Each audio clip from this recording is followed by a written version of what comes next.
Good evening. Thank you for joining us tonight. My name is Dr. Tammy Hotchkiss, and I'm the curator at the Origin Center. And for those of you that don't know, the Origin Center is a museum in South Africa at the University of the Witwatersrand. And we deal with the origins of humanity and the origins of art, and work very often with the Evolutionary Studies Institute here at WITS, and the Center of Excellence in Paleosciences, which deals with the paleo sciences and paleontology. And we're very happy to have Ángela D. Buscalioni speaking tonight, and to be collaborating again with the Spanish Embassy, which is wonderful. So I would just like to, just before we get into the main event, I would just like to let you know about the order of events. So we're first going to have a short welcome from the head of Origin Center, Professor Mandy Esterhazen, and then from the ambassador at the Spanish Embassy in Pretoria in South Africa, Mr. Carlos Fernandez Arias. And then I will introduce our esteemed speaker, and then her talk will be about 45 minutes or so, and then we'll have the opportunity for a Q&A session afterwards. So if you look in the top right-hand corner, there's a little speech bubble with a question mark, and that's where the Q&A session will happen. But you can also leave things, any comments and questions that you have, you can leave it in the chat as well. So I'm going to quickly share the videos of the ambassador speaking and of the head of Origin Center.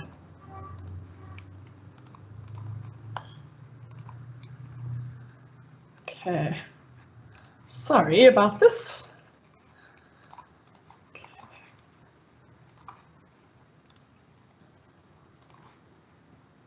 Very warm welcome from the Origin Center at Wits University to the second public lecture held in collaboration with the Spanish Embassy and the Spanish researchers in South Africa. We hope you'll enjoy this brief trip back to the Cretaceous with Prof. Ángela Buscalioni. But first, I'll welcome and hand over to the Spanish Ambassador to South Africa, Mr. Carlos Fernandez Arias, to introduce the speaker. Good evening, and thank you for joining us in the webinar, The Dinosaurs of Las Hoyas, Spain, bringing to life a 125-million-year-old wetland, presented by Professor Ángela Buscalioni and organized by the Embassy of Spain, the Wits University and the Origin Center, and the Society of Spanish Researchers in South Africa. It is a pleasure for me to introduce you Professor Buscalioni. With a PhD in biological science in 1986, she's a specialist in vertebrate paleontology and director of the Center of the Integration of Paleobiology in the Biology Department of Universidad Autónoma de Madrid, Spain. She is an expert in the fossiliferous site of Las Hoyas in the province of Cuenca in Spain, where dinosaur footprints have recently been identified, renewing interest in trace fossils as aids in the interpretation of the area paleo environment and paleo community. Today, Professor Buscalioni will show us she has been able to reconstruct this diverse 125-million-year-old ecosystem. Thank you very much and enjoy.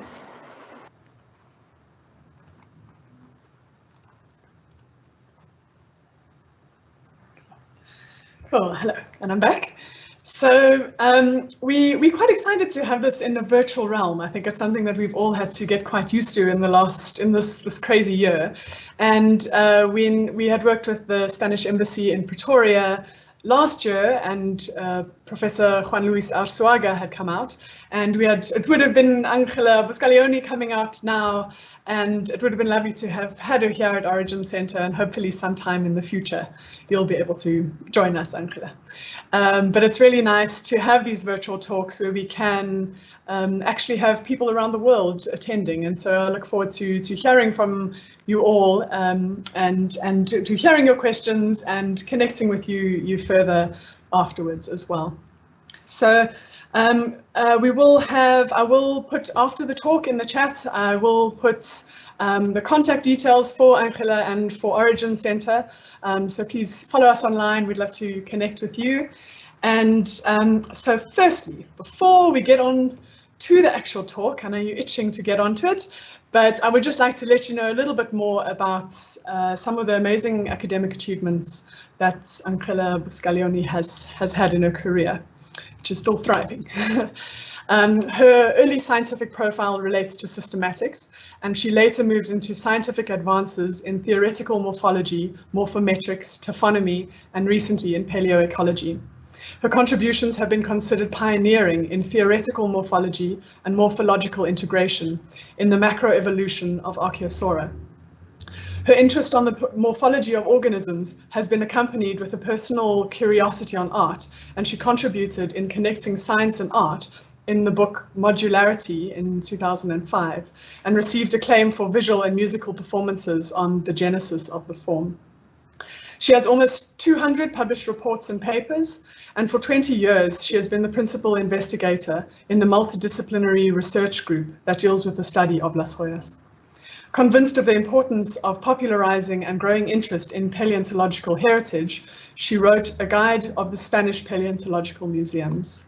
So I think we're in for a treat tonight, and as an archaeologist, I'm always keen to learn more about paleontology. I'm always shocked at how little I know. So I'm really looking forward to your talk, Ángela. I'm going to pass over to you. Okay. So hold on 2 seconds. There we go. Yes, I have to charge my presentation. Thank you very much for your kind words. It's fantastic when someone tells you something good about yourself. So I'm going to charge if I got.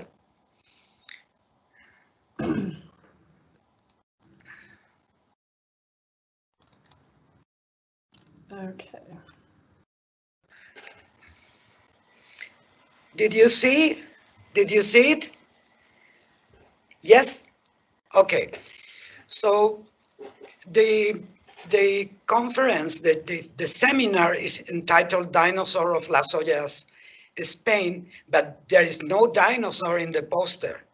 So to justify the poster that has realized that has been done by Tammy, I said that my talk will be focused, in fact, in the relationship between dinosaurs and this ancient wetland of 125 million years. So to put or to give some tip to the audience about the context, here you have a paleo map of the early Cretaceous. So in this paleo map, the continents, I can say that they are very flat. They don't have strong relief. They are not mountains like we know nowadays. And it's dominated by sea. And also what you see is a change of island in an archipelago conforming this European area. But for the early Cretaceous, it's more or less described 300 dinosaur genera. And these genera came mostly from the area of China, which here you have all the locality spread that belongs to the Jehol, what is known the Jehol biota. This area is about 250 kilometers, but it represents more or less about the 50%, no, the 25% of the 300 dinosaurs known worldwide. And in comparison, the area we are talking today is that small, short island, and Las Hoyas is about 30 kilometers spread, but contains a great diversity of dinosaurs and also birds. But the point is why Las Hoyas became so relevant worldwide. It is very small. It has not so many specimens as the Chinese localities, but it has been very relevant because it's exceptional in the diversity and also in the fossil preservation. It is delicate. Fossils has preserved delicate features, but at the same time, it is geographically restricted and occurs in a very short period of time and in a very well-determined ecological habitat. So Las Hoyas has been prospected since 1992, and the area is not so large, it's very small. It has 6 to 7 hectares, and we have been prospecting this area in several phases along this time, and those has been prospected. If you see here, this small square with name blue, red, green, yellow, pink, because it has been prospected following a systematic excavation in where we delimit an area of 30 meters square, and we start digging layer by layer, taking note of every one of this layer we excavate, and taking all the information of the fossil that are exposed in the layer we discover. So at the same time, with these taphonomic cards, we compare the information that is in this card with the micro log columns we construct, not only to correlate the excavated area, but to recognize the different lithologies and the meaning of these differences in the piles of rock that we have discovered. Las Hoyas is an exceptional fossil association because they're abundant. The number of fossils is very abundant, but at the same time, those fossils are completely articulated and has a lot of detail in the morphology or in the shape of these different groups. For instance, you have here a charophyte, and you can compare with a mother one, and you can see all the stem preserved and also the fructification elements or the fructification areas. But not only charophyte, but shrimp, bivalves, plants, fishes, and also dinosaur and birds, and now a mammal has been recovered at Las Hoyas, dealing with a very diverse record of groups, of biological group, from bacteria to vertebrates, being, as you see here, the hexapod, the most diverse group in the number of families. And the species richness estimate is 200, more or less. But this collection is housed in the MUPA, Museo Paleontológico de Castilla-La Mancha, which is a modern museum in an ancient city of Cuenca. It's a nice city that has been declared worldwide patrimonial city, and is placed in the center east of Spain.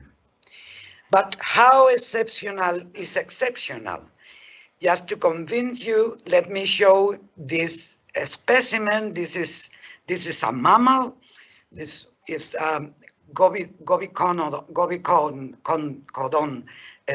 mammal, and this mammal, this photograph that you can see is made with ultraviolet, and so the organic matter is enhanced, and we can see clearly in the specimen.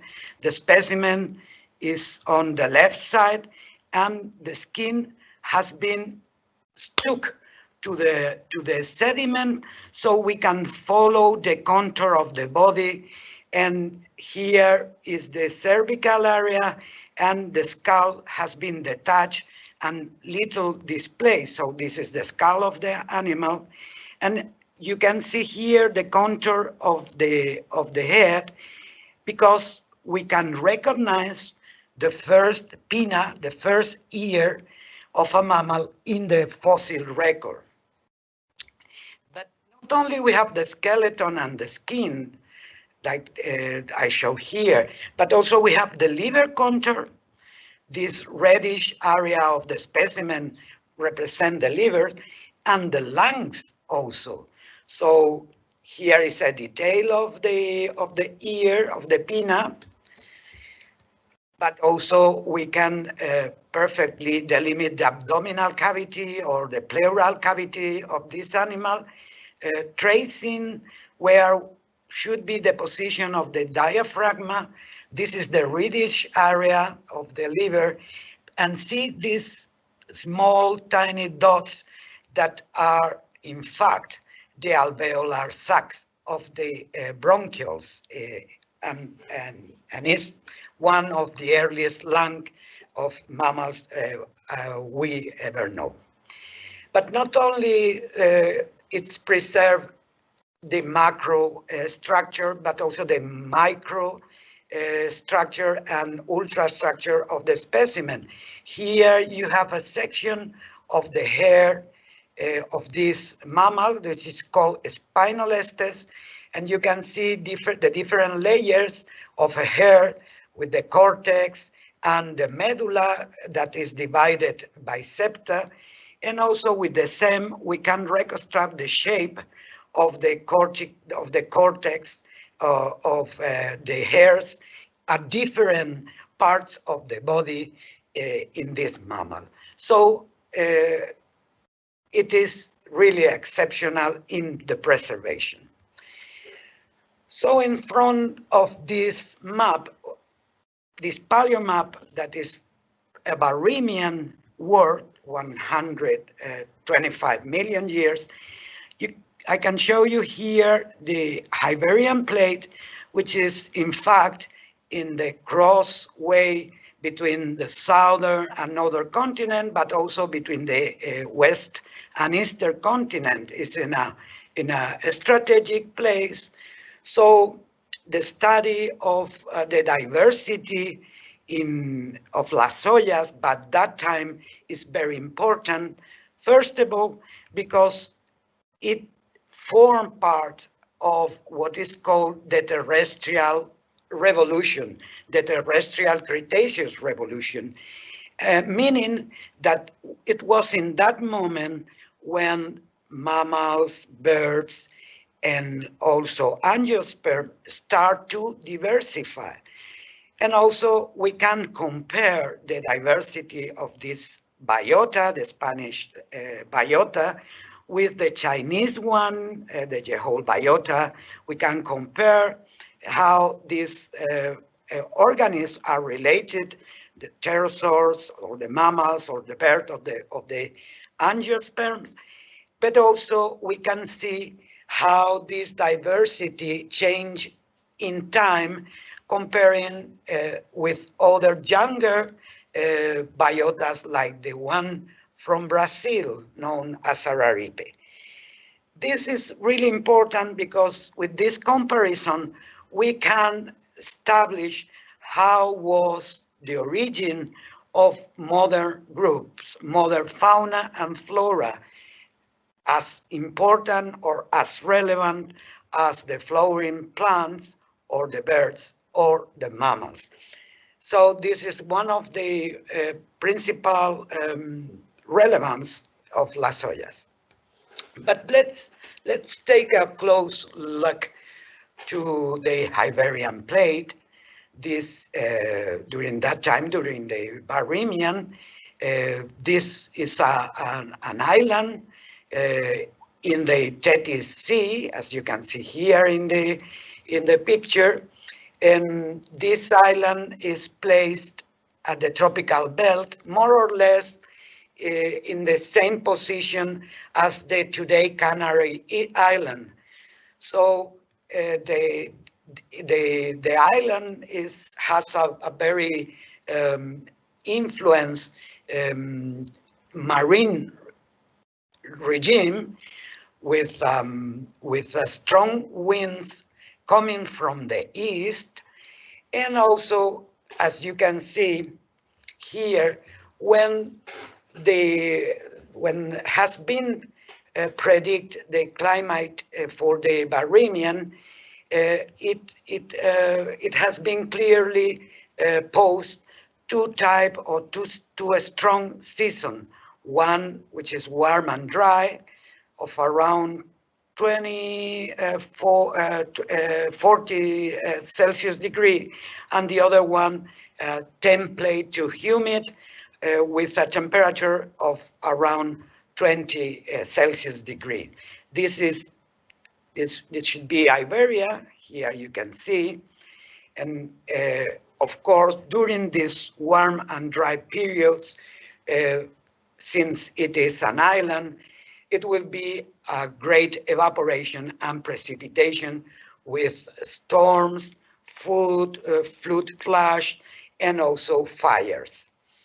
So not only the climate, but also the tectonics is relevant for having a little more idea on this dot that is representing where is placed Las Hoyas, which is the western area of the Iberian Basin, and it is influenced by a complex tectonic made by the open of the Atlantic Ocean that is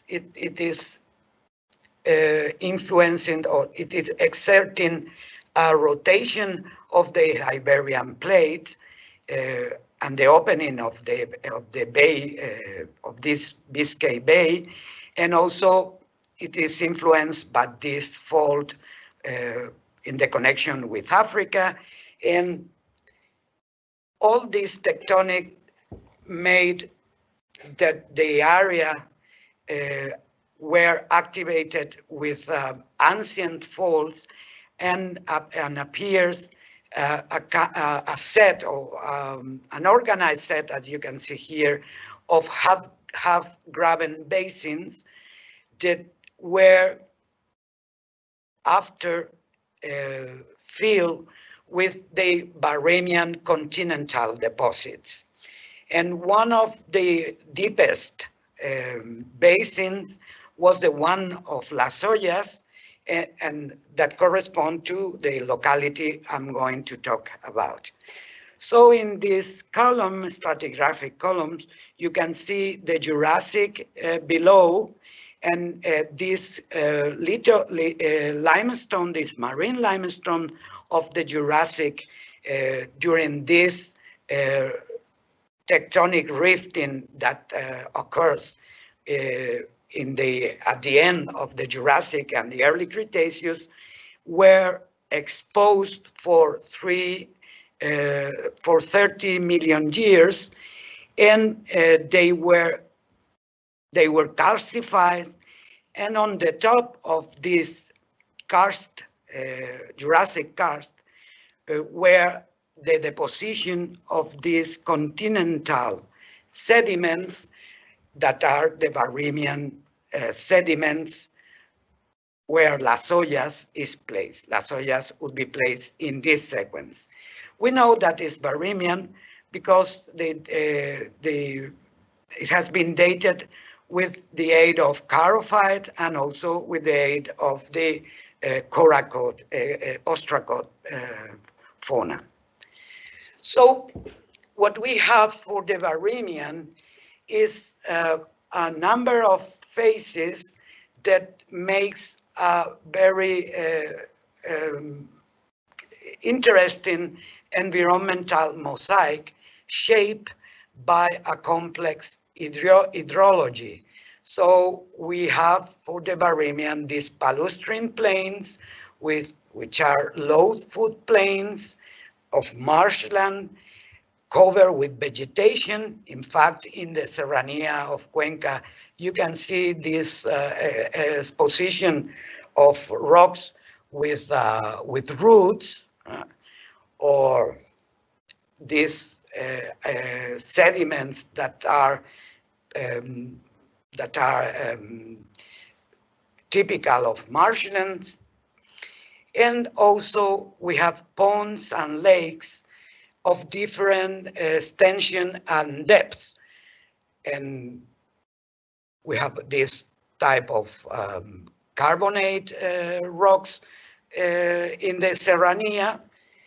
And also what it is most interesting to us is the presence of pools with mats that is peculiar of the locality of Las Hoyas, in which large and shallow pools were covered with microbial mud that in fact induce to the precipitation of carbonate, generating this laminated limestone that are in fact internally very finely laminated. So with the proxies of the paleogeographic context about the climate, and also with the proxies on the sedimentology, we can reconstruct a landscape for the Las Hoyas wetland, which is a subtropical, which has been interpreted as a subtropical seasonal wetland. And you can see in the picture that we have considered a warm climate and humid climate with these clouds, a large plain area, water, almost water, permanently water. And also we can recognize this mosaic, environmental mosaic I told you, of sinkholes like this one, or these wet prairies, or the sloughs or canals, small lake, ponding area. All this environmental mosaic is very common in modern wetlands like the one from the Pantanal of Mato Grosso in Brazil. So, but moreover, and at the same time, I would say, the data on strontium isotope is confirming that this wetland is a freshwater wetland based on the data provided by the fish and also by the rocks. These fish, the pycnodontiform scale and the coelacantiform scale and the rhythmic, which is the limestone, Las Hoyas limestone, have values over the values of the late Barremian seas that are lower in strontium. But also here you have the data on this carbon-13 stable isotope that has been studied in this leaf of the small conifer Phrenolopsis.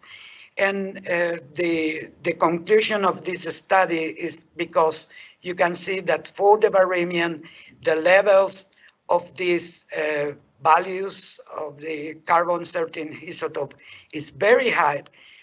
It can be said that there was a very exuberant primary production during that period of the Cretaceous. If we make a close-up, where is Las Hoyas? Where is Wally? Is the same question.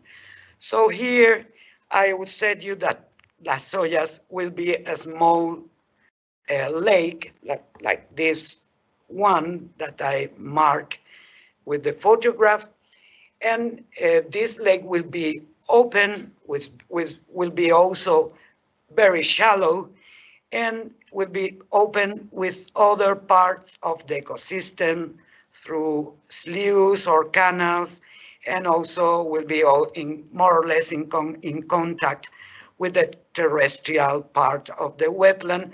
But as you can see, everything is in continuity. The data on the oxygen 13 isotope indicate that because the values are negative but not very high, it indicate that this fresh water and the wet and the depth of the Las Hoyas lake will be very shallow. And when we study the lithology of the carbonate deposit of this limestone in the locality, we can see different type of features from this stream, which has been interpreted as the wetter period, the period with much water.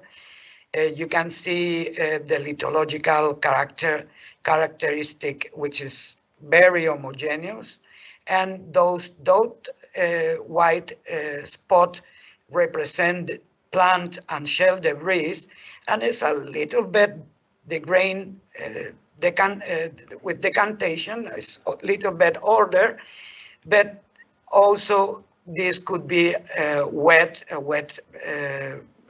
period.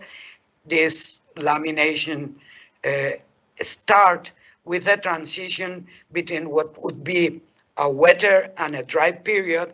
And if we go to the end, to the other extreme, the lithology of these microphases indicate a very well arranged stromatolithic pattern that would be due to the presence of microbial mats. So at the end, we can say, and we will see now, that the Las Hoyas fossil record or biota would be somehow influenced by the presence of the microbial mats and also by the seasonality, what is the transition between wetter to drier periods. The first evidence we have on the microbial mats in a fossil was in this dinosaur, which is Pelicanimahimus. And this area, the yellowish skin, were studied in the seam, and it has been discovered that in fact was produced by microbial mats that mineralized and made a replica of the skin and muscles of this dinosaur. Here you have the detail of the muscle and the detail of the skin, the wrinkles of the skin, and also these are the distinct layers, as you can see, of the involving microbial mat with the cocoids.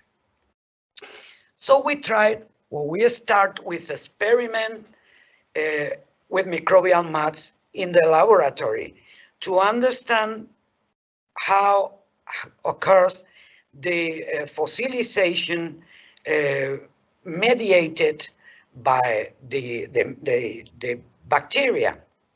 And we start with these chambers growing the microbial mats community from a lake in Zaragoza in Spain, and the growing is controlled all the time in the laboratory, the water, the temperature, the light, and over the tanks we lay some carcass, and also we use a control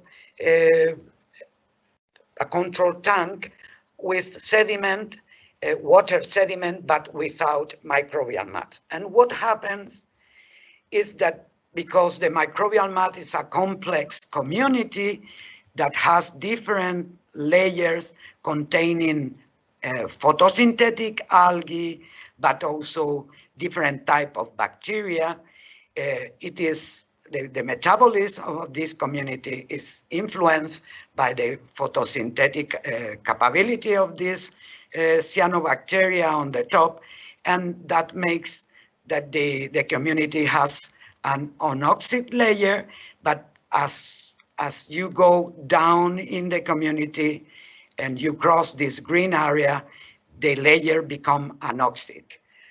So if you see in detail what is this green oxide layer, you see the cyanobacteria that they are like a sting, and they are enriched in a substance which has a glycoproteinic content. So when you put a carcass over the mat, we said that the first phase is what we call the sarcophagus phase or step, because this cyanobacteria trap the specimen and start doing, as you see in this fly of 5 years after being in the microbial mat, it start covering the specimen like a sarcophagus, like an Egyptian sarcophagus. But note the difference between a frog laid on the control sediment, only water, without the microbial mats, in comparison with a frog laid in the microbial mat. The frog in the microbial is stiff, it has volume, and even it maintains a little color after 200 days. But see, this silhouette here is a fish, and when this is taken off of the mat and we take the specimen to check the inner part of the body through MRA image, magnetic resonance image, you can see the whole specimen, the volume, but even you can see the eye, the muscles here, the skeleton, but also the blades and the soft tissue of the fish after 8 months in the microbial mat. So mats are quite important for the preservation, but they are also relevant for the ecosystem fidelity, because in this case you have here in the lateral part the colors of pinky and blue colors that reflect this wet drier for the pink and wetter periods in blue of the excavated area. And when we compare all the fossil we get in the drier layers and compare with the fossil we get in different squares that has been collected in the wetter layers, what we found is the dry layer has a huge accumulation of fossil bodies in comparison with the wetter ones, but in the case of the wetter ones, the diversity is extremely high. Every fossil we get in the wetter period almost is a new species or a new genera. But statistically, we also can see what is the composition in terms of fossils of the dry and the wet periods. So for the dry period, the shrimp and this small teleostean are characterizing the association, whereas in the wetter period, the association is characterized by the high diversity of insects and also large fish. So at the end, because the fossilization has been favored by microbial mats, we can have a clear picture of all the animals living in the two seasons or the two extreme seasons in the Las Hoyas small lake.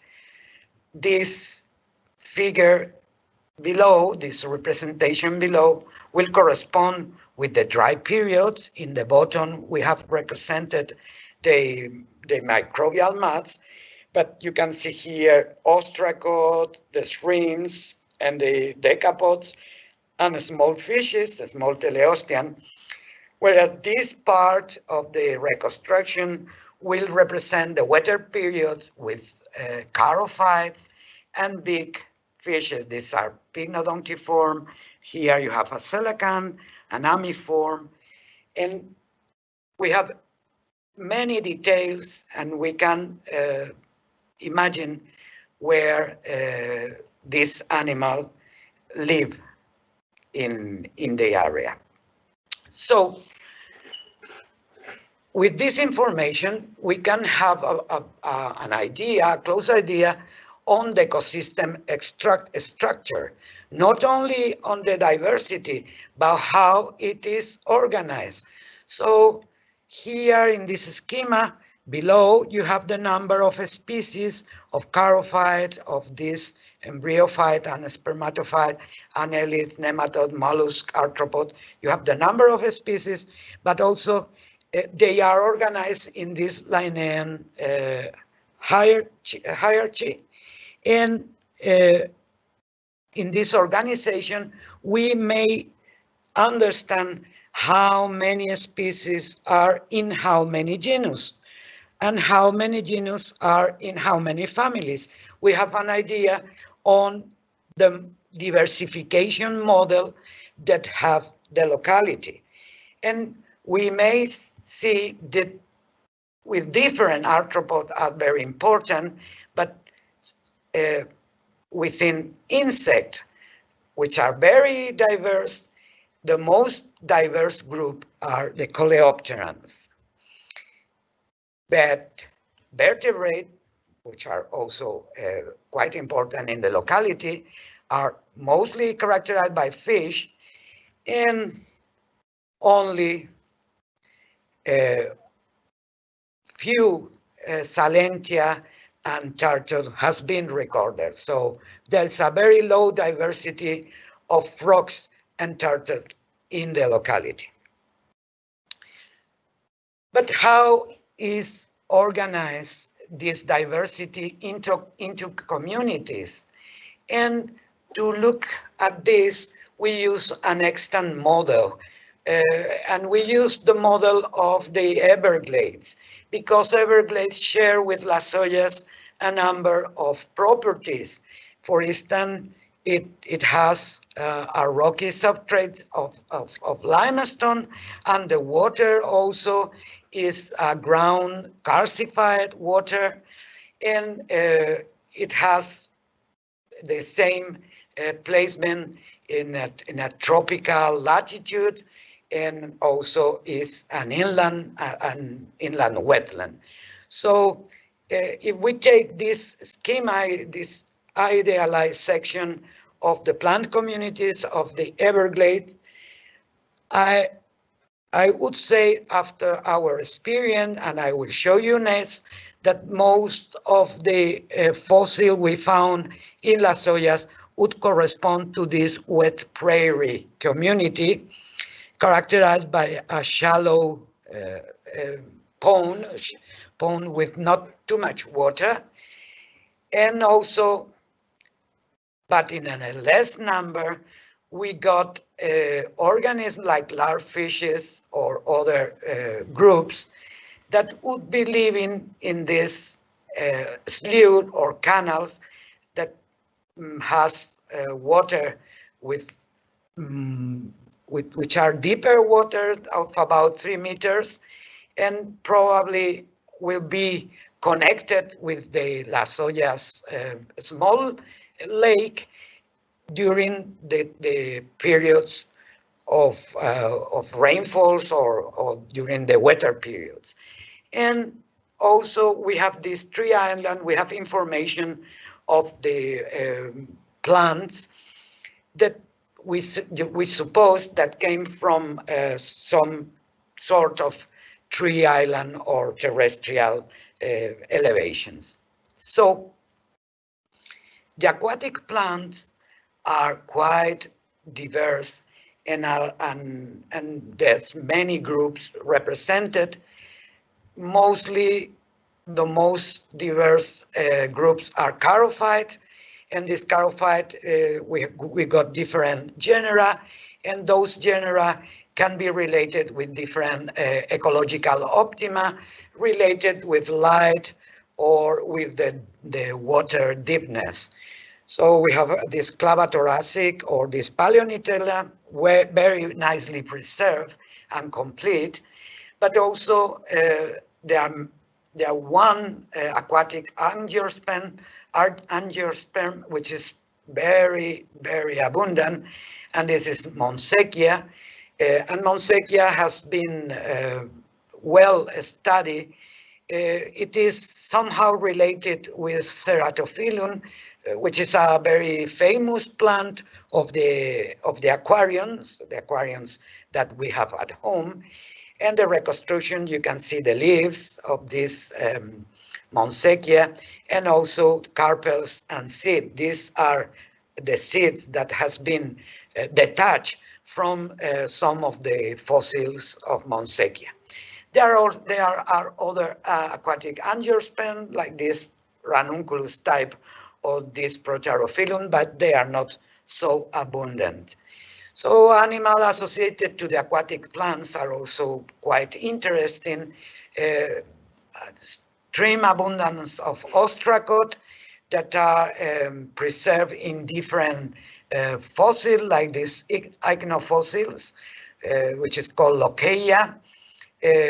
Also we got isolated bulbs and mass mortality. These ostracod will be grazers of the microbial mat or the algae and aquatic plants in Las Hoyas. They have been taxonomically related to Cypridea, but also Malacostraca are abundant. This shrimp Attide, freshwater shrimp, and this decapod crab Astacide have already modern relative, and also the Spaleogryphacin, the mother relative of this Paracarid, this Spaleogryphacin, are very curious because they are blind animals living in karstic caves.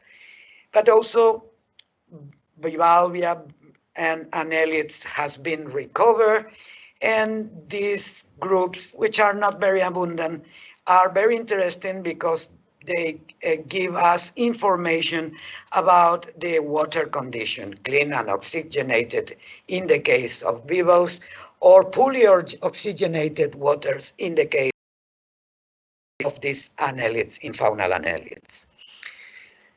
The ichthyofauna is quite diverse and very important. Here you have a nice specimen of Achondrichthyans. It's a shark, it's the smallest shark ever known. The shark is 3 centimeters, not more in length. And you can see many things preserved, like the spine denticles or the cartilaginous top of the head. This is the hyoid and the branchial basket. But this shark is even smaller than the fetus of a mother lantern shark. But it is not a fetus. In fact, the dorsal spine of this small shark, which is called Lonchidion, you can see in the fossil that they have been already formed with all the identical or spines, tiny spiny borders. And when you compare the spine length in relation to the total length of the animal, it fits more or less in the place where other juvenile sharks, fossil and modern ones, are placed or have these values. So fish has also a varied trophic gill. So the fish composition of Las Hoyas is very peculiar because it gathered a phylogenetic mixture of Jurassic taxa, relict Jurassic taxa, combined with modern teleosteans. So in terms of the trophic gill, there is the fish has all the type of trophic gill that we found in modern wetlands. Here you have the amiform, which is an ichthyophagous animal. Here you have a teleostean with a suction procedure, trophic procedure, biliform teeth. And here you have the pycnodontiform that has a very peculiar dentition for manipulation and crushing. So all the trophic strategy can be recognized in the fish diversity. But also we have a singular adaptation to swimming in the case of the scanty frogs we have. But this frog is very interesting because was the first Xenoanuran pipide from the European continent, from the northern continents, and it's called Gratilibrata Batracus abaye, and some of the features, skeletal features of this frog, the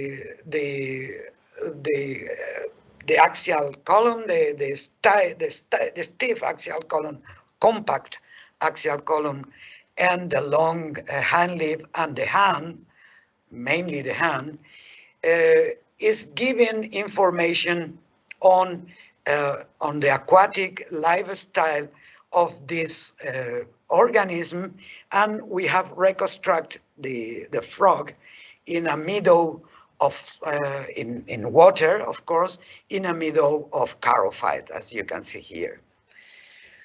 But also there is different type of crocodiles are quite important in the locality.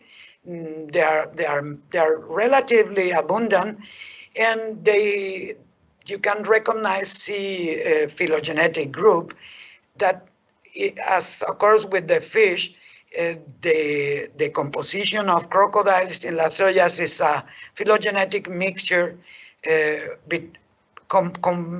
combining what is basal groups or relict Jurassic fauna or groups with modern groups close to modern crocodiles.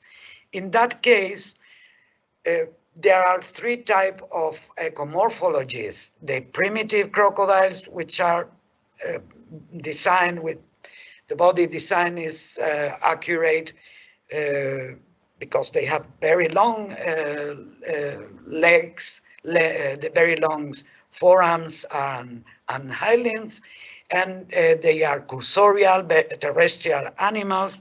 And in this stream, the ecomorphological feature we can recognize in this fossil resemble very much to the proportion of modern crocodiles. The point is that we have a very curious organism, a very curious crocodile, which is called Monsecosuchus.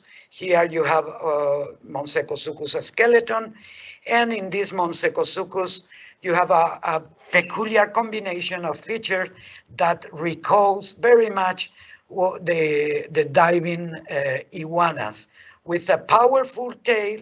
Look at the tail of the animal, and pachyostosis in the forelimb, very short skull, and very wide thoracic cage. So very interesting, and we are working in this organism. If we go to the terrestrial part of the ecosystem, of course, we have to talk about the vegetation. And there's two types of biome recognized. The Savannah biome, characterized by herbaceous ferns, like those that I can show you, Onychiopsis, Ruforia, Cladophebis, but also a type of tree fern, which is very abundant in many Cretaceous localities worldwide. It's called Beischelia, and that has a composite leaf made of different, or of 7 or 6 different primary pinnas.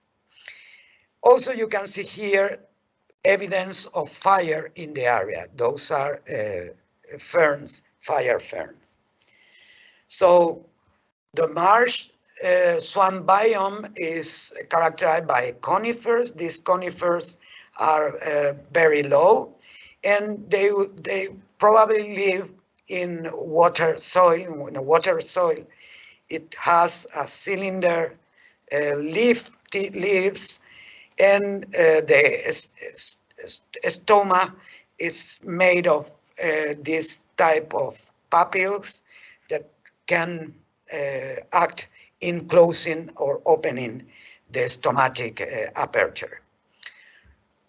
So there are also animals associated to these woody biomes, which is the alban herpetontid, least amphibian, very or relatively abundant in the area, more than the squamata, that the lizard. And this amphibian, as few of them, has preserved the skin, and this is a skin, polygonal skin, and that has been interpreted to prevent desiccation of the body, to prevent the desiccation of the body. So the animal is here reconstructed below conifers in a terrestrial environment, eating an insect, insect, of course. And in the case of lizards, they are very diverse, and they have different type of adaptations.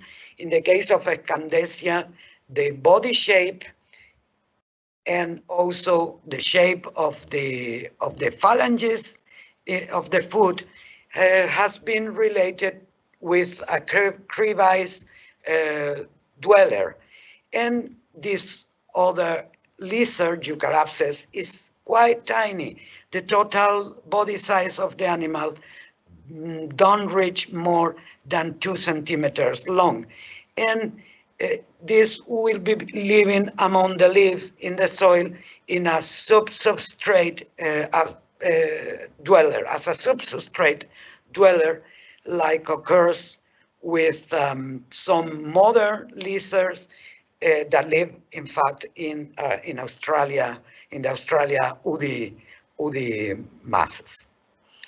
So at the end, now I'm going to talk about dinosaurs at the end of this talk. When we know the ecosystem, we can confront the organisms that are living in distinct communities. Here you have the water community, the organisms living in the water, what we call obligate water species.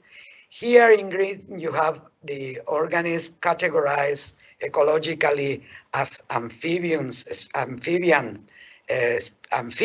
species, that is, part of the life will be related with the water, but not all. And in this part you have the terrestrial species.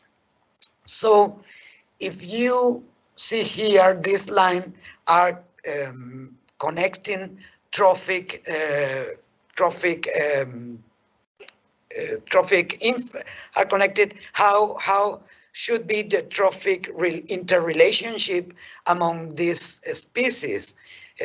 And this trophic interrelationship, who eats whom, is giving you a picture of a complex ecosystem, of a complex network, very dense, it's very dense, and this complex community is also corroborated by other evidence. In this case, you see a parasite egg that we recover from a coprolite, and this parasite egg is a trematode dygenia that connect different groups of organisms from invertebrate gastropod, that would be the first host, to intermediate host, to definitive host. And this definitive host could be birds, crocodiles, mammals, and also fish. So this also parasite is indicated that the ecosystem is very complex. But another result we get from this approach, which is no more than a first approach, is that insects are very important in the network, in the trophic network, because they are controlling the energy flow. Not only the terrestrial insect, but also the aquatic ones. In these three communities, the aquatic, the amphibious, and the terrestrial, also give us the chance to make some questions. We can recognize the role, the relevant role of fish. We can see that crocodiles are very diverse, but what happens in the terrestrial realm? Were dinosaurs living there? Were dinosaurs just occasional in the wetland? What are the adaptations they have, etc.? So I will give you just a flash on the relevance of this insect. Here you have the aquatic and terrestrial entomofauna. See that modern Pteropteran can be directly compared with the 125 velostomatid, Pteropteran velostomatid from Las Hoyas, and also this Cresmodidae is already extinct, but has features that are completely convergent with this Gary's mother animal that we see in the ponds. And also here at that part you have the terrestrial insect, the terrestrial entomofauna, which is very diverse. And this entomofauna is mostly made by herbivorous and fungivorous insect that will process the plants of the ecosystem and turn into detritus. So let's take a look at the end of this talk on avians and dinosaurs. If we compare the relative abundance of the birds and dinosaurs with the other tetrapod group of Las Hoyas, you will see here that they are not very abundant. But even you can see here that birds are more abundant than dinosaurs. And this bird has been preserved with the complete body and delicate structure like feathers. This is the other bird from Las Hoyas, Concornis lacustri, very interesting. There was the first one we discovered, Iberomesomys romerali. So birds are mostly preserved by body fossils, but in the case of dinosaur, the preservation of the abundance of dinosaur remains we have in the locality came from tracks, from prints, footprints, and tracks and dinosaur tracks. And interestingly, these fossils tend to be very common at the end of a seasonal cycle. Here you can see 1 cycle, 2 cycles, 6 cycles, elementary cycles in Las Hoyas, and these cycles end with a drier period and start with a wetter period. So dinosaurs are in the limit between the dry periods and the wetter one.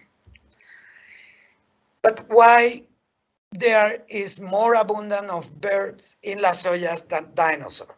Well, there are some explanation to answer this. The first one is that there are many fossils from Las Hoyas of enantiornithine birds that are hatchling and juveniles.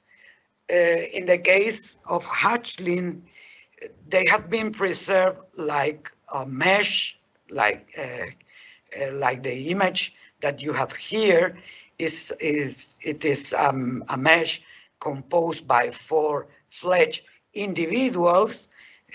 Different gray tones are different individuals, are different skeletal parts of 4 individuals, and this has been interpreted as a dinosaur vomit. So probably this tiny bird will be the diet or will be prey by dinosaur. So the wetland would be interesting as a feeding area, but also as a nesting area, because other hatchling that we have found has the live position that resembles a newborn bird, like this is an actual and mother bird. See the live position and compare with the enantiornith of Las Hoyas.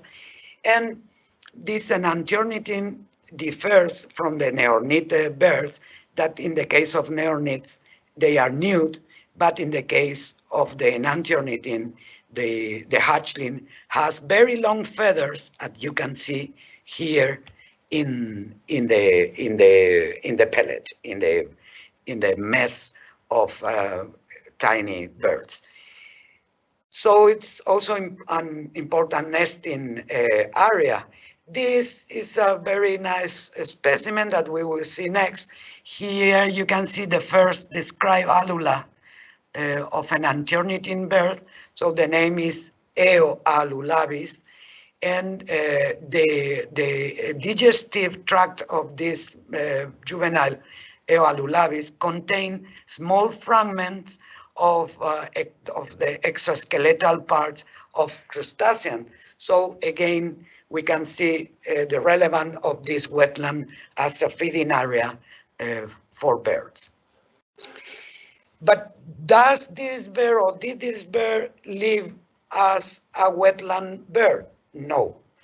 The answer is no. This bird, they have peculiar hind limbs.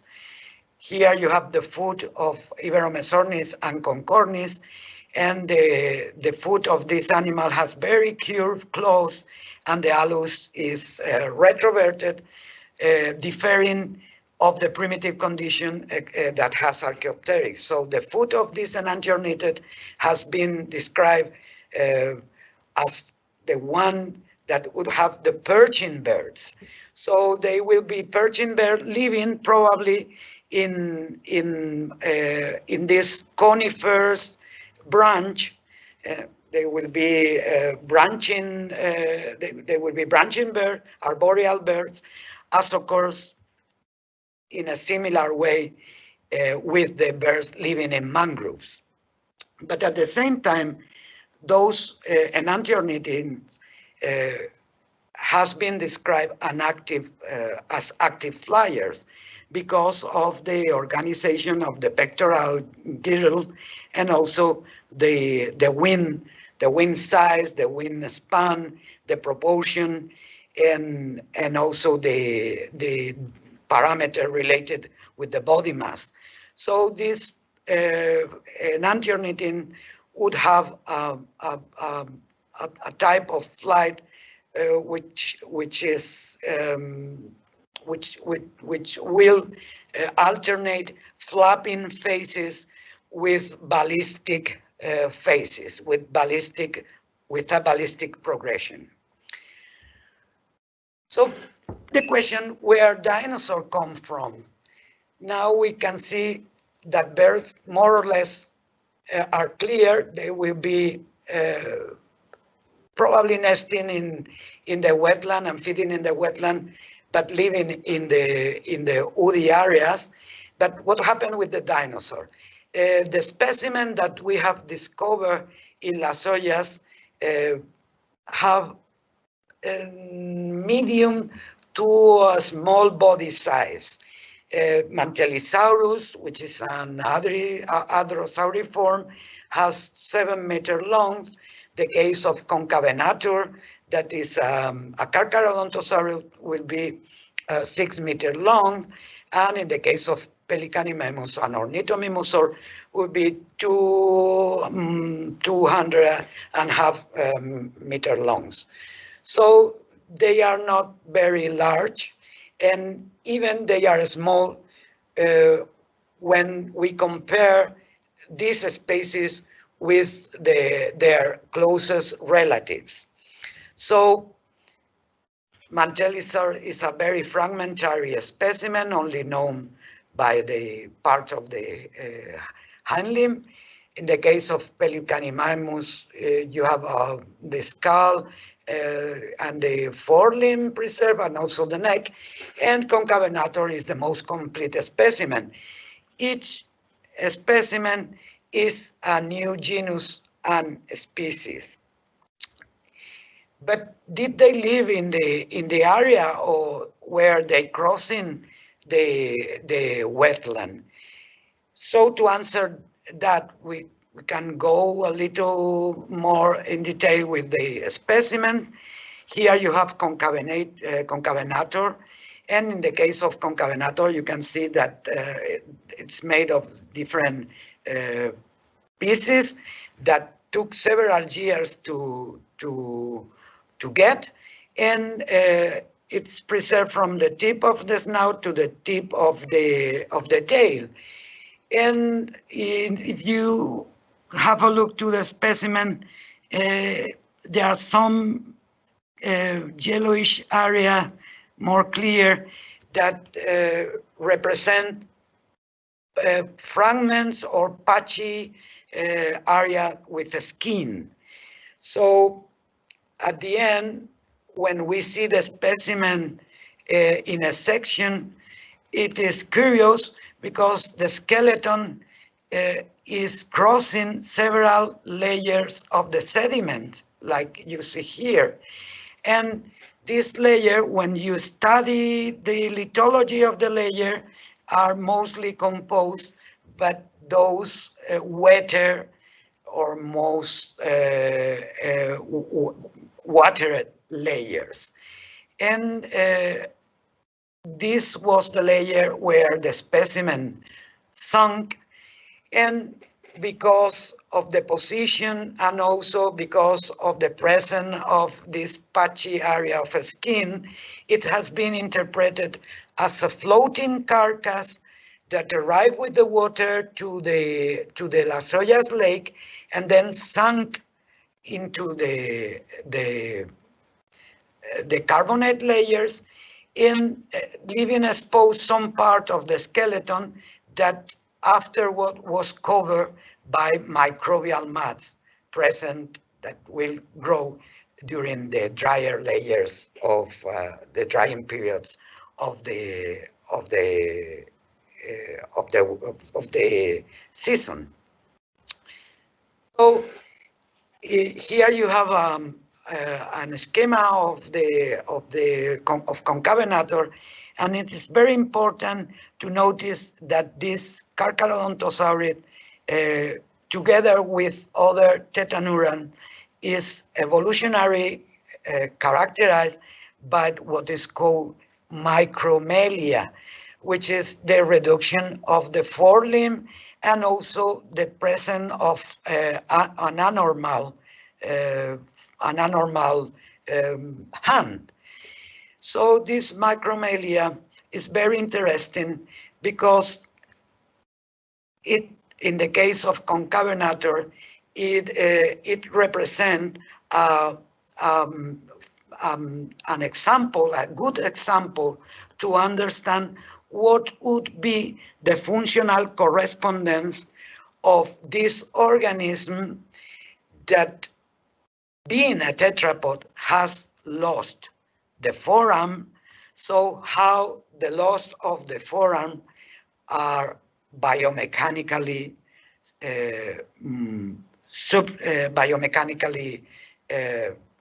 enhanced. In that case, it had been suggested that the beating procedure or the beating techniques of the skull is or should be related with an stiffened axial column. And in the case of Concavenator, this correspondence is clearly shown, and the beating form probably is clearly enhanced because the skull is short, and also the area where the abductor muscle will be attached are very, very powerful and very deep. And in the neck is made of imbricated neurophyses that become enlarged toward the dorsal region and even hypertrophied. So that is a good combination between the skull and the axial column. And also the hind limb of the animal has very interesting features. Here you have in green the synapomorphy and autapomorphy of this part of the animal. The hind limb have many autapomorphic features. Here you have the skull and the axial column. And in the case of the hind limb, it would be of great relevance the foot of Concavenator. So the foot of Concavenator is very interesting because it's relatively short and wide, but also it has preserved the plantar path like the one we can see in ostrich. And these plantar paths are very deep. So they are very well developed, like occurs in these terrestrial birds. The ostrich podotheca is made or is anatomically made with ligaments and a structure that are able to store and release the elastic energy during the gait, giving a stable and rigid base for the propulsion in an extreme terrestrial environment. So ostrich has a very funny run, but also they are very speedy. They run a lot. And this is very interesting because we found a complete trace of dinosaur footprint whose proportion fits with the foot of Concavenator, and we have published this trace as a trotting dinosaur because the stride is 3 meters long and the estimate speed is about 13 km/h. So who knows? There are a lot of correspondence between the path of the foot of Concavenator and also the locomotor speed of this trace that can be compared with ostrich. In the case of Pelicanimahimus, the fossil is interesting It also was discovered in several field works. It took 6 years to recover all the material, but the fossil is quite interesting because it's completely broken. It is like an envelope. It's not nicely preserved, some parts, but as I told you, you can see the contour and part of the skin of the animal. So these Pelicanimahimus form parts of a dinosaur group, Maniraptorans, that together with Therizzinosauria or Oviraptorosauria of Paraaves has long forearms and also modifications in the construction of the hands and the proportion of the different elements of the forearms, differing in that sense of this other dinosaur characterized by micromelia, as I told you, with Concavenator. So this is a draw of a Pelicanimahimus. See the skull and the hands, and the forearm in Pelicanimahimus are very relevant because the hand is very long and it has a very stout and power final unguals. The ornithomimosaurs are very diverse in the hands, but in the case of Pelicanimahimus, maybe this structure, this ungual, will be able to scrape elements like soils, termite, or distinct insect nest. So the trophic preference of Pelicanimahimus is a long debate. We don't know yet what would be his trophic preference. A very interesting and recent work of Sano and Makowicki, they formulate 25 characters in the skull and in the neck that would be characterizing what should be an herbivorous dinosaur, concerning the shape of the mandible, the shape of the premaxilla, the length of the neck, or the differentiation of the teeth. This is the skull of Pelicanimahimus. You can follow some of these features. The shape of the mandible is also curved. There's a convex premaxillary area like this one, and Pelicanimahimus has many small teeth in the upper and lower jaw, and this would fit at, let's say, here you have the ornithomimosaur and here you have Pelicanimahimus, and they propose that this animal would be an herbivorous organism.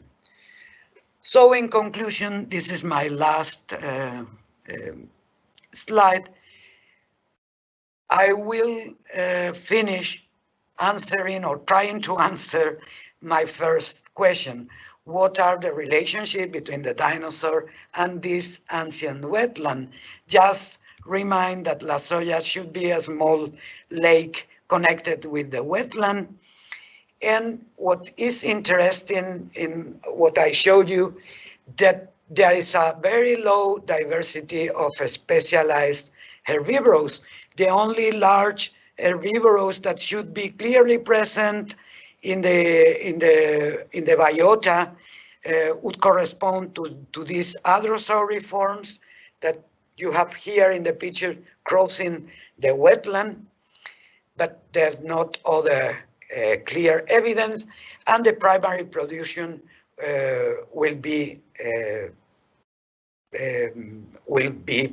produced by the mats, and insects are doing the hard work of processing all the plant debris.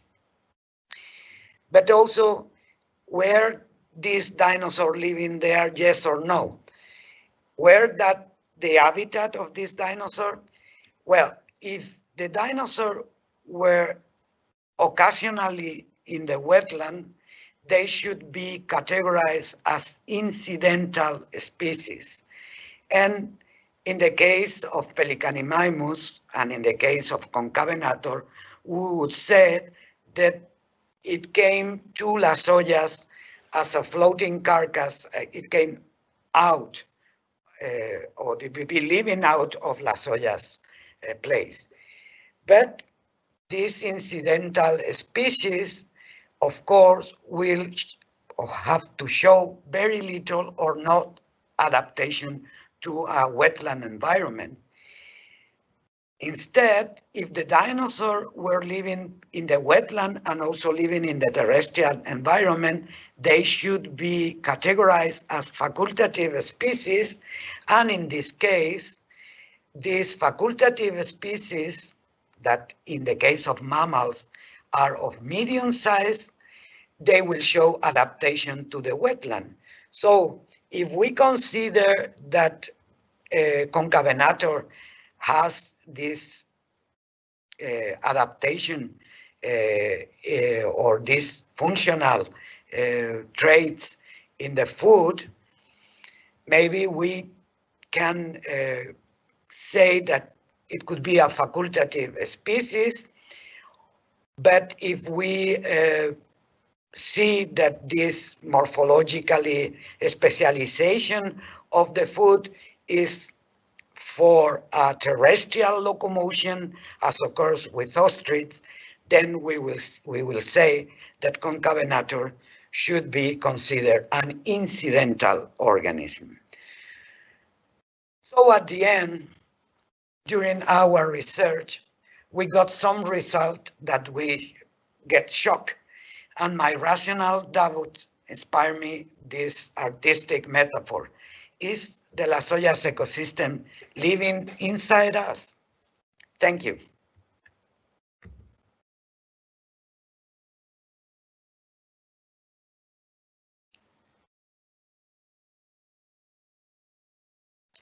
So I will be able to answer any question. Thank you for your patience, and it would be nice to start with any question.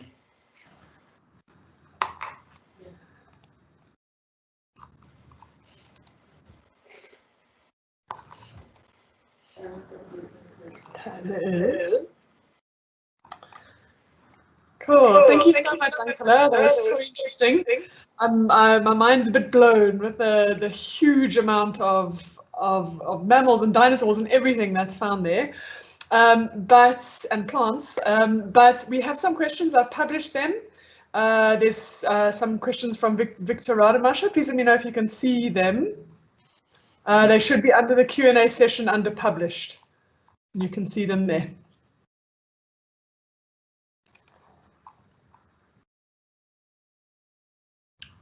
Do you see them over there? I'll send you live, and then you can answer.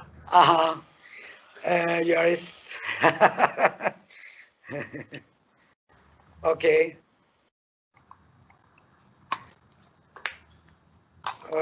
And that's what I have here is anonymous comment. Is that all?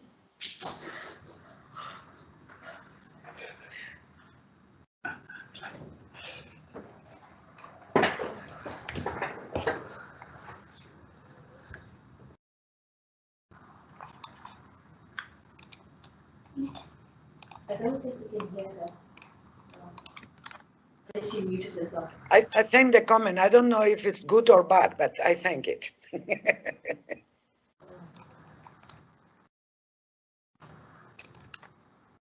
We should read out the question. Okay.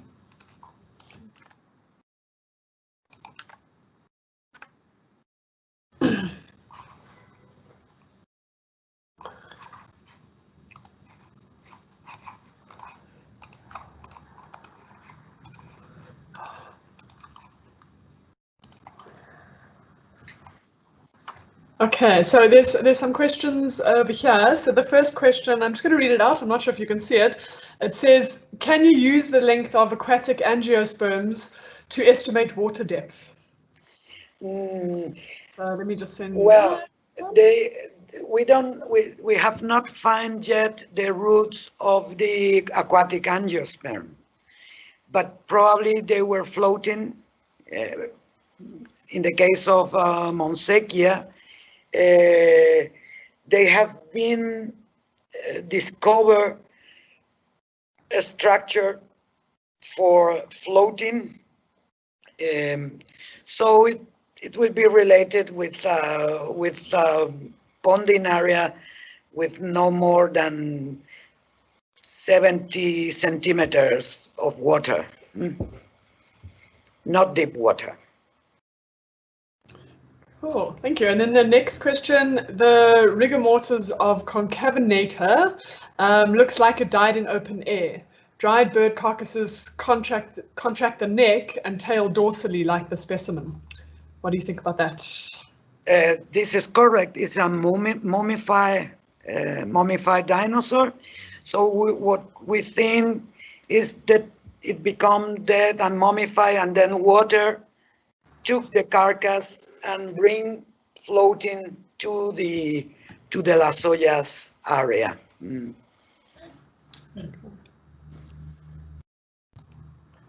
Okay. And then, so the final question that we have here is, Vic, I'm not going to be able to say this, as someone that's working on Quebosaurus and the evolution of ornithomimosaurs, oh my word, you can see I'm not a paleontologist. I'm extremely eager for the long description of I was even listening to you say the word and now I can't say it. Pelicanimahimus.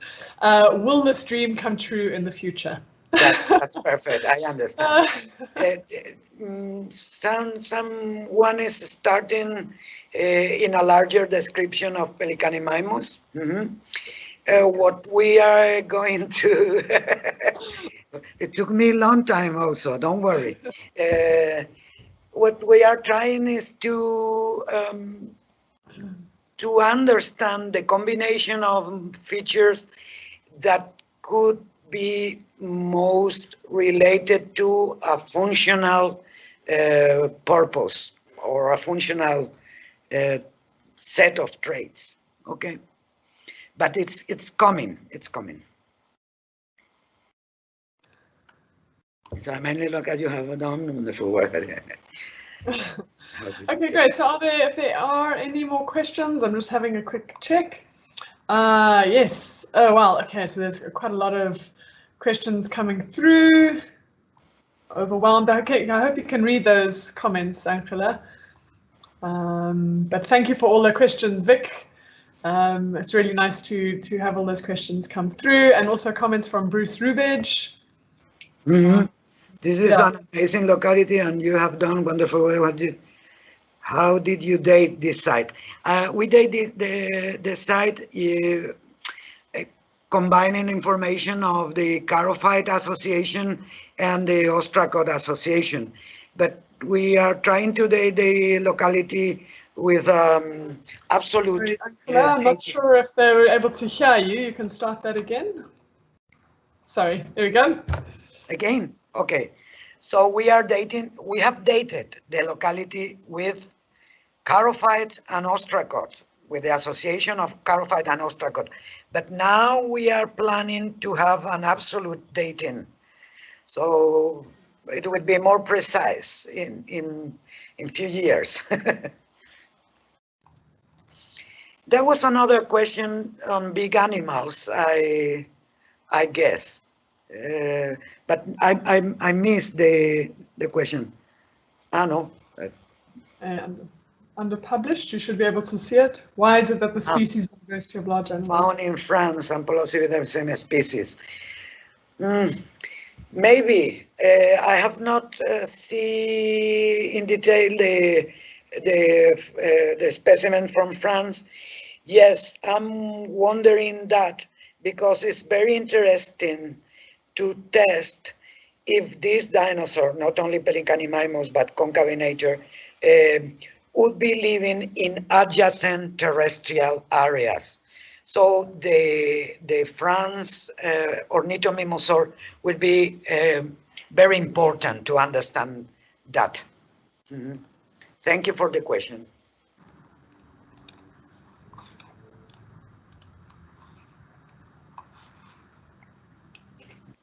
Oh. Okay, so I think there's lots of really positive comments, and thank you so much on the really interesting questions. I definitely have a lot to learn. Feel like definitely out of my league.